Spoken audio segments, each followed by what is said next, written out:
老公说我没有大爱，福利院义工做了这么久，竟然不想收养个孩子。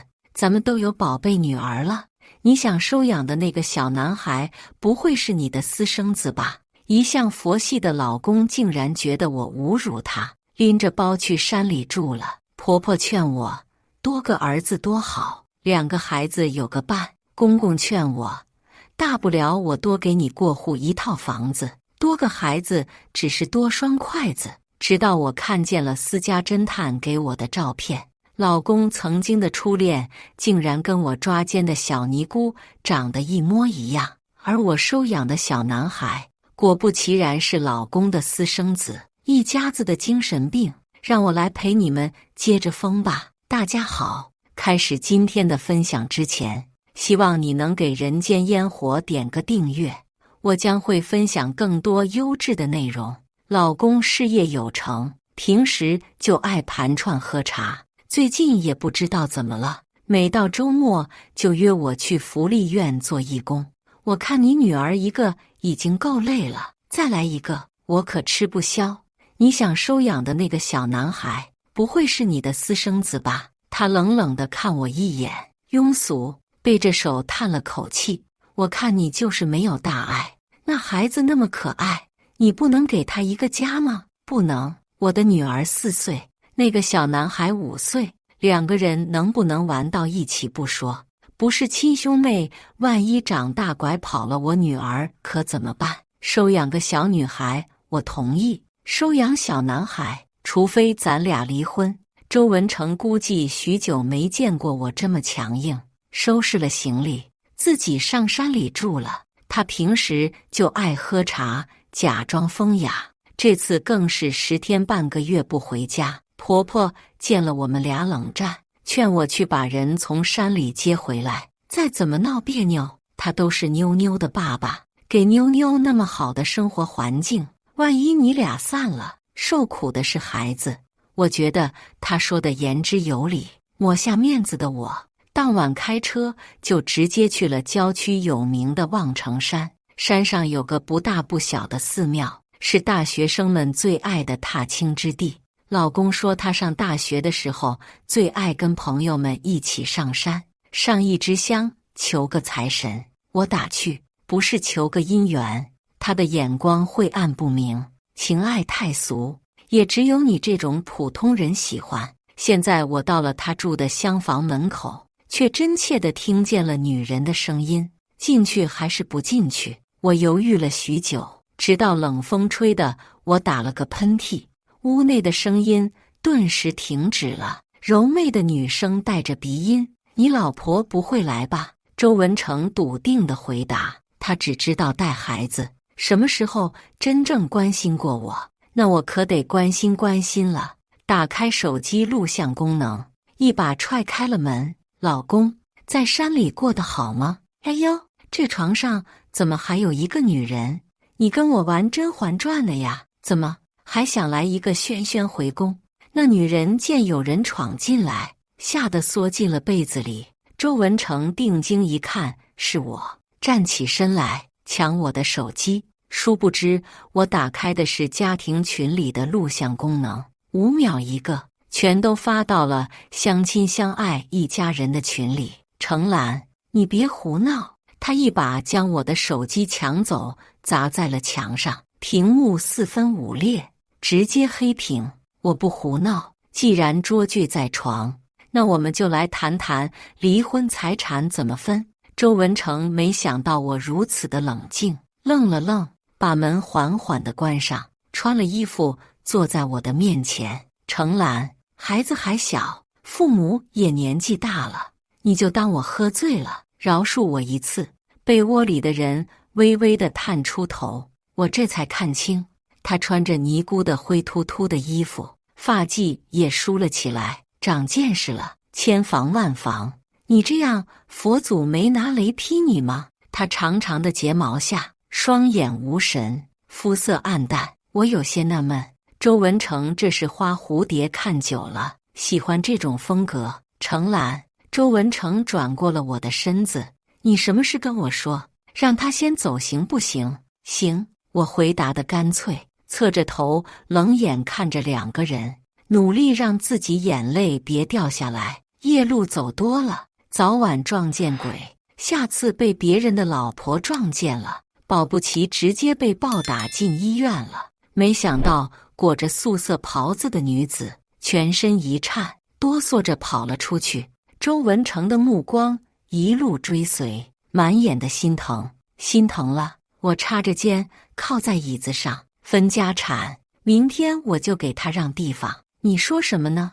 你是妈妈最中意的人选，我是不会跟你离婚的。这么说，要不是你妈相中我，你还不能跟我结婚呗？愤怒被羞辱所代替。周文成，现在是你被我抓到了，你看看自己有一点承认错误的意思吗？手机铃声响了起来，他看了一眼，是妈妈，随即点开了免提。周文成，你是不是皮紧了？你这样做对得起谁？不把程兰哄好，这个家你别回来了。我惊讶于婆婆竟然如此生气。周文成垂下了眼睑，低低地应了声嗯。沉默了许久，就在我以为明天要去领离婚证的时候，他开了口：我名下的5套房产跟2套商铺都转给你，只要你答应不离婚。这么拼吗？那些房产加起来有上千万，真心悔过？我有些疑惑，他不敢抬头，只默默地说了一句：只求你让我收养那个小男孩。心瞬间收紧，那个孩子如黑洞般的眼神让我难忘。他虽然冷漠，但是却让你移不开眼。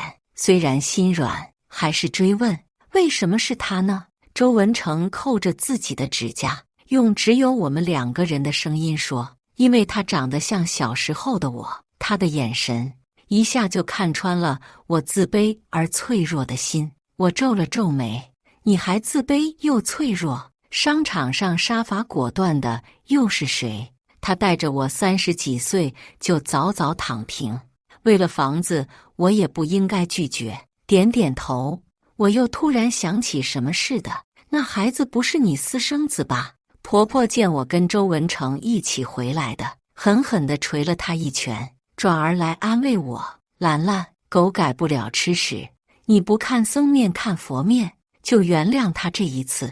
说着摘下了手上水头极好的玉镯，这个你先带着，以后妈再给你买新的。这镯子是他60大寿花几百万买的，现在轻而易举的就给了我。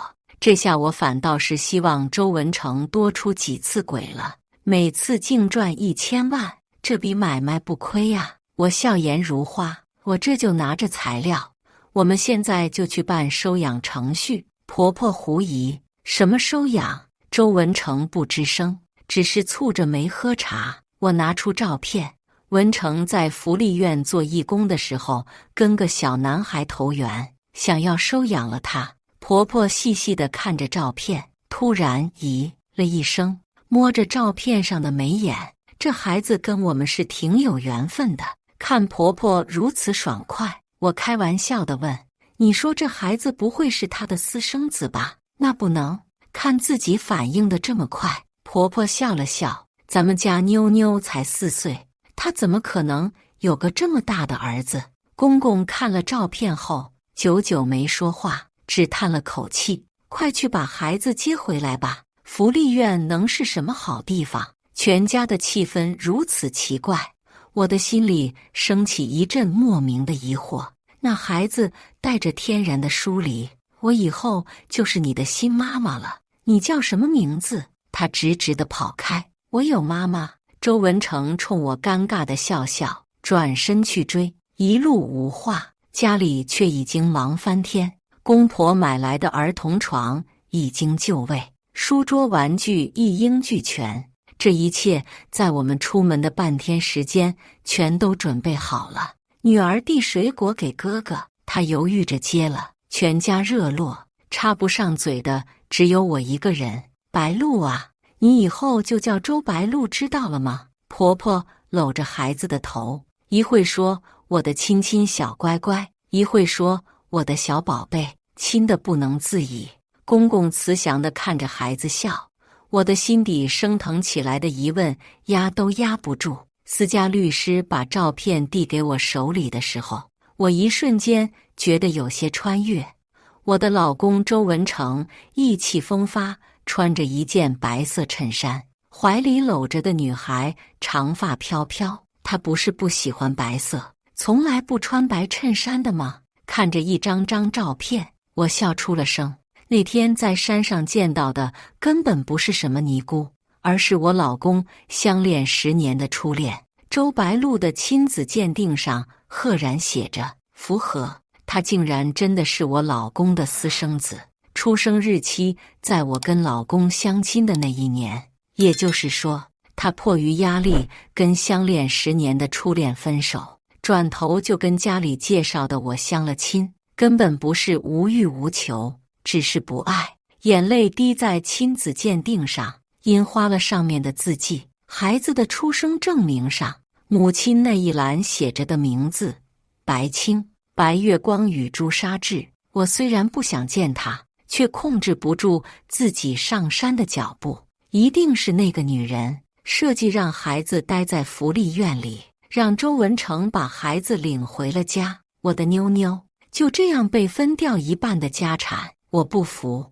带着满满的愤怒跟仇恨，我见到了白青。她正在梳头，长长的头发跟照片上一样，只不过稀疏了好多，有了丝丝白发。照片跟亲子鉴定摔在了她的头上。你还有什么能耐，都使出来呀！没想到她肩膀一颤，哆嗦地躲到了石桌的下面，嘴唇颤抖，脸色苍白。这是怎么回事？我压抑着自己的怒气，我不会打你，你出来，我们好好谈谈。你儿子怎么回事？你不怕我虐待他？没想到他听见了，捂住了耳朵，整个人抖成了筛子。别虐待他，吓成这样，我好生好气。你如果真的还爱着周文成，我愿意离婚，成全你们。他听见了周文成的名字，嗷一嗓子尖叫了起来，头撞到了石桌上，血缓缓流了下来。他的手指摸到了血，更加惊慌失措。我后退3步，这是什么情况？他的惊慌失措跟正常人差别太大，就像是疯了一样。有个同样穿着的女子慌张地跑来，紧紧地抱着他，安抚着：别怕，别怕，不是他来了。白青抬起自己的手指，血，这是血。那个女子根本控制不住白青颤抖的身子，她一声尖叫，笑着跑远了。电视剧中出现的场景让我有些迷惑。那个女子冲我大喊一声：她精神病犯了，还不快点叫救护车！救护车来的时候，几个人都控制不住疯癫的白青，他手里拿着刀，一下下地划着自己的手臂。周文成不知道什么时候出现的，他气喘吁吁，上前紧紧抱住了白青，一边安抚他，一边亲吻他。那样的温柔跟眼神，我从未见过。医生上前给他打了针，整个人五花大绑地捆上了车。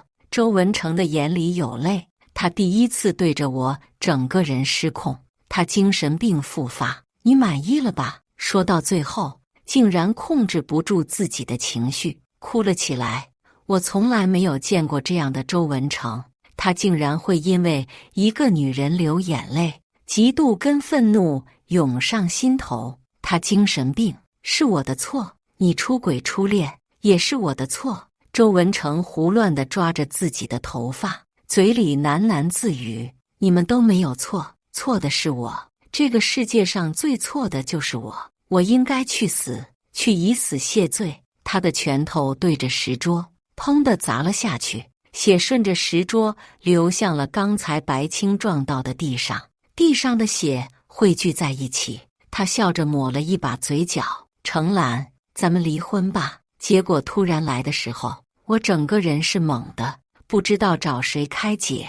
婆婆给我开门，我扑到她的怀里大哭起来：妈，周文成真的要跟我离婚，真的。印象中雷厉风行的婆婆第一次说话带着颤音。她拍着我的后背：“没事，没事，妈妈来解决。”擦干了眼泪，才发现公公在窗口破天荒地抽了一支烟。他出轨的那个人是初恋。我试探性地说出了心底的话，却见到婆婆的脸瞬间惨白，脱口而出：“竟然还是他！你等我去收拾他。”我的鼻子有些塞，小声地嘟囔：“他被送进精神病院了，五花大绑的那种。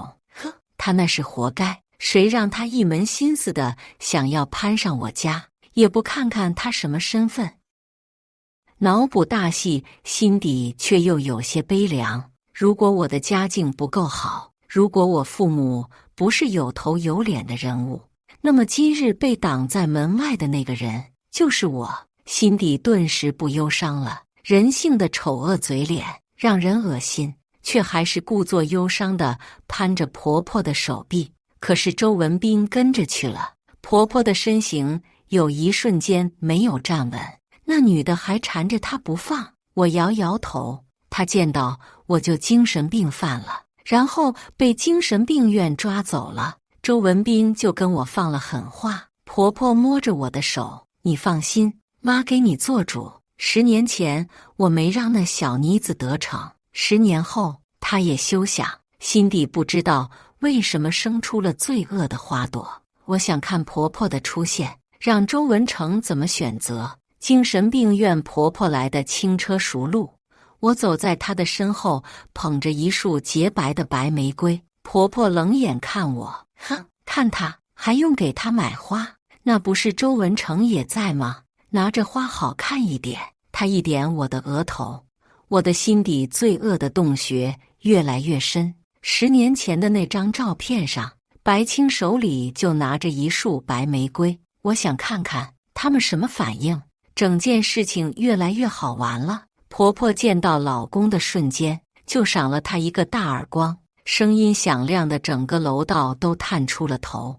周文成冷眼看我：“你不用这样看他，不是他我也能知道你都干了什么荒唐事。他想进我的家门，10年前不可能，10年后更不可能。可是他如此恨你，还是给你生了个大孙子。”他冷笑，站在冰冷的楼道里跟老太太对峙。婆婆一丝不苟的发型，我硬是看到了一点慌乱。这是我的底线，你赶紧给我回家好好过日子，我才好帮你求情。你想想，你还有个女儿。我装模作样的抹了抹眼泪，故作深情地把花送到了周文成的眼前。我私自找他是我的不对，我不知道他有神经病啊。他怎么样了？我想看看他。你不配。周文成摔了我带来的花，花瓣散落一地，他的皮鞋踩上了洁白的花瓣，碾成了泥。你连他一丝裙角都比不上。我从来没有爱过你。真话太刺耳，却没想到有这样的力量。我的身形晃了晃，紧紧揽住婆婆的手臂，一滴眼泪狠狠地摔在了地上。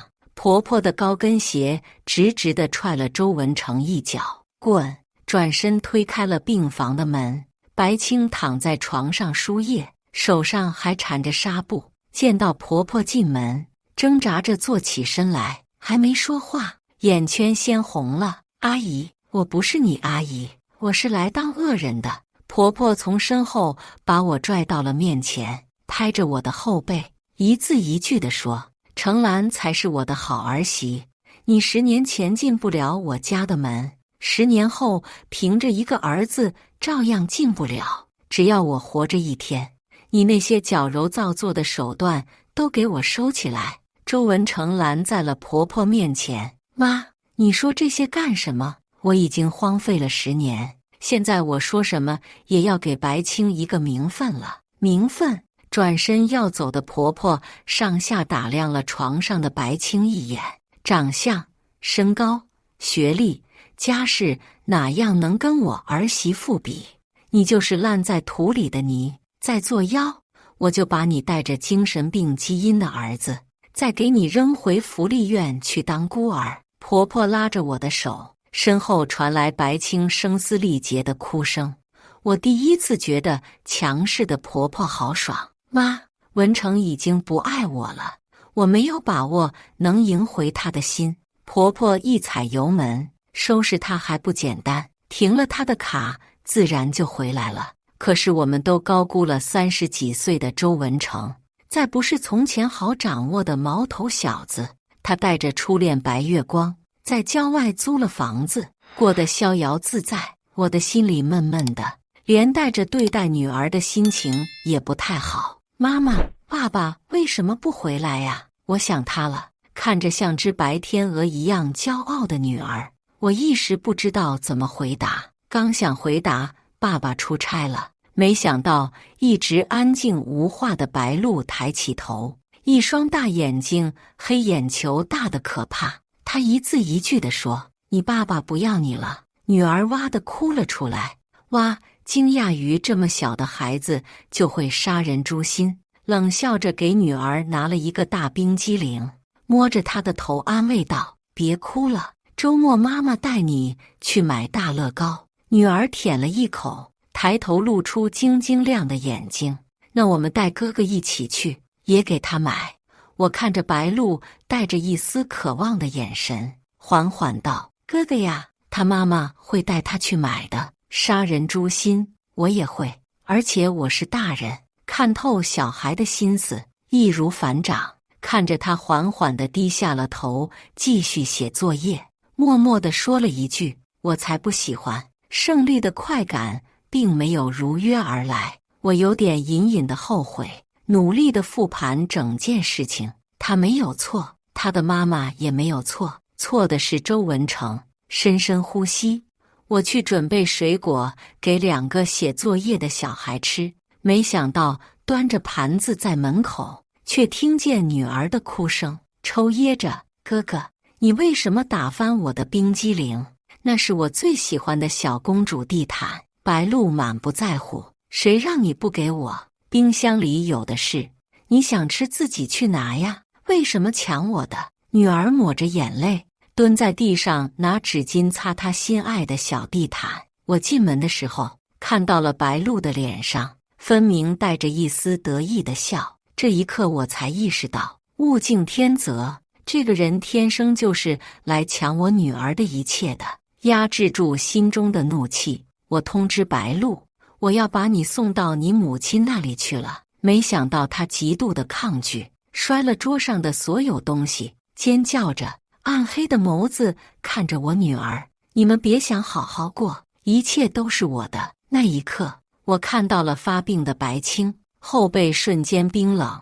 有那么一瞬间，我想到了一个可能，她也会遗传她母亲的神经类疾病。婆婆冲进来，看见满地的狼藉，质问我为什么连个孩子都忍不了。我有口难辩，再看向白露，她的表情已经又变回了人畜无害的乖顺小兔。只有我知道，这是只小狼崽。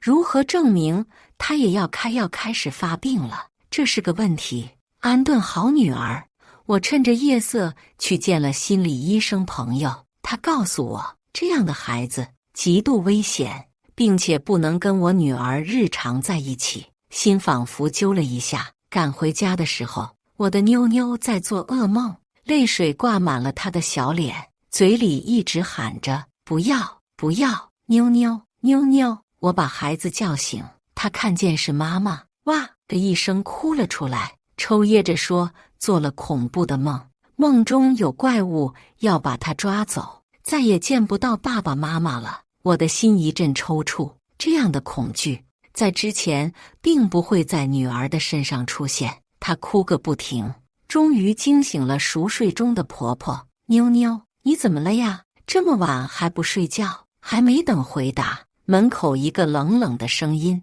想让你们都陪着他呗，今天有效果了，以后天天晚上得哭。”我一抬头，一双暗黑色的眸子带着满脸浑不在意的神色。婆婆连忙站起身来，顾不得妞妞，上前拉住了白露的手：“乖带孙，妹妹把你吵醒了呀，以后你门关紧一些，就听不见了。”妞妞正伤心，一看见奶奶走了，更是哭得厉害。奶奶，我要奶奶，奶奶别走！折腾到后半夜，我终于哄睡了女儿。她通红的小脸，嘴里还说着梦话：别扎我，我疼。心中一阵惊醒，拿着手机光亮仔细地检查孩子的手脚，终于在大腿上发现了一连串的针痕，有的甚至没有结痂，指甲钻进了掌心，甚至不觉得疼。敢伤害我的女儿，我让你们竖着进来，横着出去！抹干了眼泪，一夜无眠。我的心里有了一个成型的计划，敢伤害我的小孩，谁也别想全身而退。周文成除了喝茶的爱好，为了面子还买了不少豪车。他平日里开不好，总是我在开。白露每次看我拿着车钥匙，眼睛里都有光亮一闪，那是期待。他很聪明，偶尔也会问我一些关于车的问题。早晨，我特意拎着一串的车钥匙等在门口，他看见我微微一愣，女儿拉着他的手：哥哥，妈妈送我们俩一起上学。地库里面一排的豪车，他的手摸了又摸。你喜欢？他缩了手，连忙摆手，回头喜欢哪个？让爸爸送给你，反正妹妹不喜欢，这些早晚是你的。真的，孩子为什么是孩子呢？他不会隐藏自己的喜好，当然是真的。到时候保险买贵一点，你撞了也有保险公司赔。两个孩子坐稳，我一脚油门冲出了地库，极致的推背感让两个孩子发出了尖叫。白露的脸上是满脸的渴望，我把钥匙递给他看，他翻来覆去的不舍得还给我。我好想开呀！对速度的渴望让整个人都忘记了自己是个孩子。回家的时候，我故意的告诉他，钥匙我就放在门口，你想看哪个随便看，剩下的就是等于上钩。周末我带着妞妞上舞蹈课，家里的阿姨慌张地给我打电话：不好了，白露偷开家里的车，撞墙上了，现在可怎么办呢？能怎么办呢？当然是撞死了更好啊，没人跟我女儿抢了。我故作焦急，带着哭腔：严不严重啊？快点叫救护车呀！满头满脸的血，车都凹进去一大截，估计要报废了。爷爷奶奶送去医院了，多完美！我带着下课的女儿急匆匆地赶到了医院。婆婆看见我就拽着我的衣领：白露还那么小，你怎么能把车钥匙给她？心中一片冰冷。原来心爱的大孙子出了事，就是我的问题。表面上满脸疑惑：车钥匙不都在门口放着吗？他周末不在家写作业，溜出门去，没人知道吗？公公不说话，婆婆低了头：你说说，现在撞伤了，可怎么跟文成交代？跟我有什么关系？文成呢？出了这么大的事，他怎么还没到？8成还没起床。他不接电话呀，给小三打呀。之前私家侦探给我的资料里都有。电话拨通，那头是懒洋洋的声音：喂。有个熟悉的男生在旁边问：面条好吃软点的还是硬点的？我冷冷地回答：别吃了，孩子出车祸了，赶紧来医院。周文成突然接起了电话：程兰，你怎么开的车？连个孩子都看不好，你是不是故意的？我现在要报警，你知道吗？知道啊，报警吧，让警方把你们这些不负责任的爸妈都带走。他不说话了，急匆匆地赶到了医院，身后还拉着白青的手。到底怎么回事？他怎么能自己开车？车是你买的，孩子是奶奶看的，我又不是亲妈，你问我？周文成摸摸鼻尖，指着我的脸：程兰，如果让我发现是你搞鬼，我绝不饶你。我歪着头：好啊，先看看你儿子死了没吧。程兰，你竟然这么狠心的咒我儿子死！周文成一改往常的温文尔雅，抓着我的衣领狠狠地瞪着我。我一把推开他：你管过他一天吗？送他上过一次学吗？辅导过一次作业吗？这些都没有。他心虚了，没想到身后却有一个女生哭了出来：“是我的错，我不该生下他来。可是他是一个生命啊，我怎么能扼杀他呢？”我点了点头：“是啊。”然后不养他，任由他送到了福利院。白青的状态比之前我见他的时候好了很多，可能是爱情的滋养吧。他哭着扶到了周文成的心口，抹着眼泪哽咽：“我也不想的，不想，真是虚伪。”我在心里暗暗地打量，下一个就是你了。都别吵了，孩子出了意外，谁都不想。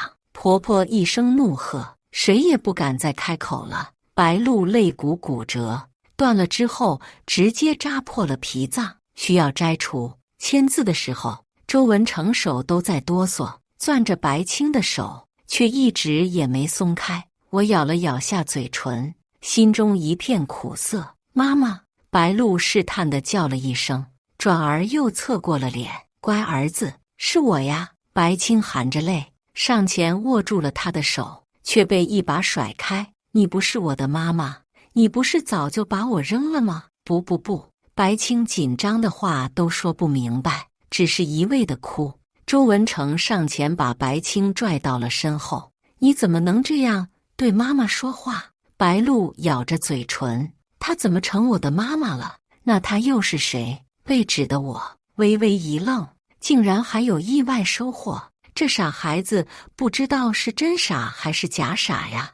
你去孤儿院收养我的时候，不是让我叫他妈妈？白青嚎啕大哭。我往前上了一步，来，乖儿子，喝粥。好了，带你买大乐高去。人都走了，我歪着头打量白露。你故意的吧？他看也不看我。你说什么呢？我给他盛了碗粥，放在了他面前，缓缓道：我说你故意在亲妈面前认我，只是为了让他们多爱你一些吧。孩子的眼神瞬间慌乱。你说什么？我听不懂。吹了吹皱，眼睑都没抬。听不懂也没关系，反正如果我是你，就假装上天台，到时候我爱的人一定紧紧地抱住我。抱字，我重重地说了一遍。他的眼神里闪过一丝的犹豫。我才不听你的呢，随便，反正我的妞妞有爸爸有妈妈，而你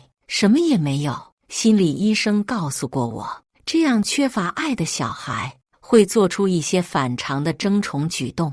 5岁的孩子有些大了，懂事了，不会直接的要糖要抱抱要玩，而是会逆反的来。一切在我的掌握之中。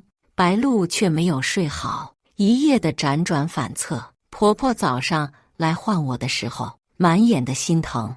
我故意在医院外面晃悠，直到看见住院部的大楼下面聚满了围观的人群。不好了，有个小孩要跳楼，嘴角的笑就一直没有放下来过。他就是这么的好骗。奶奶在天台已经哭晕，周文成带着白青来的时候，他立刻就崩溃了，尖叫着不停，一直的咒骂：你根本不是我的小孩，你是个魔鬼，你怎么不跳下去？医了白了。白青又发病了，他坐在天台破烂的椅子上，一直的吐口水，嘴里还念叨着：下去啊，快点下去。白露站在天台边上，没有预料到是这样的状况。听到第一声咒骂的时候，他就捂住了耳朵，嘴里一直尖叫。事态变得如此严重，我也没有料到。尖叫声刺激了白青，他站了起来，缓缓走向了白露，巴掌打下去，又狠又急。你是恶魔，你不能在这里，你快点去死吧。这跟上次发病又不一样，他变得具有暴力倾向了。周文成要来拉住他，却被他一把挣脱，跑到了天台边上，笑得停不下来。白青，是我的错，你快下来好不好？我们冷静一下。周文成颤抖的手一直跪在地上恳求，白青却流着眼泪，一直在摇头，捡地上的石块扔向周文成。砰！大石块打中了他的头，血流了下来。周文成慌乱地脱外套，拿布去擦脸上的血。没想到这还是刺激到了白青。谢周文成，你记不记得我们曾经死了一个小孩，当时也流了那么多的血？记得，记得。可是后来我们不是有了儿子吗？你下来，我们3个好好的生活好不好？我带你去环境好的地方养病，再也不见这些人了，好吗？周文成的声音低到了尘埃里，白青的表情充满了纠结，他好像听不懂别人说了些什么，口中喃喃自语，转身跳了下去。白青，周文成半个身子已经探到了楼边，眼睁睁地看着心爱的人跳了下去。不，我死死地拽着周文成的胳膊，用尽了毕生的力气，他把我狠狠地推开。这下你满意了吧？你让我去死，你还拽我干什么？你还爱我吗？流着泪的眼睛模糊得看不清前方，喃喃自语地回答：我的女儿不能没有爸爸。爸爸。周文成满脸的恍惚，随即搂住了已经吓傻了的白露。儿子，儿子，以后就剩下我们俩了呀！哭声震天，我抹干眼泪，扶起了心碎的婆婆。她的手微微的颤抖，停不下来。程兰，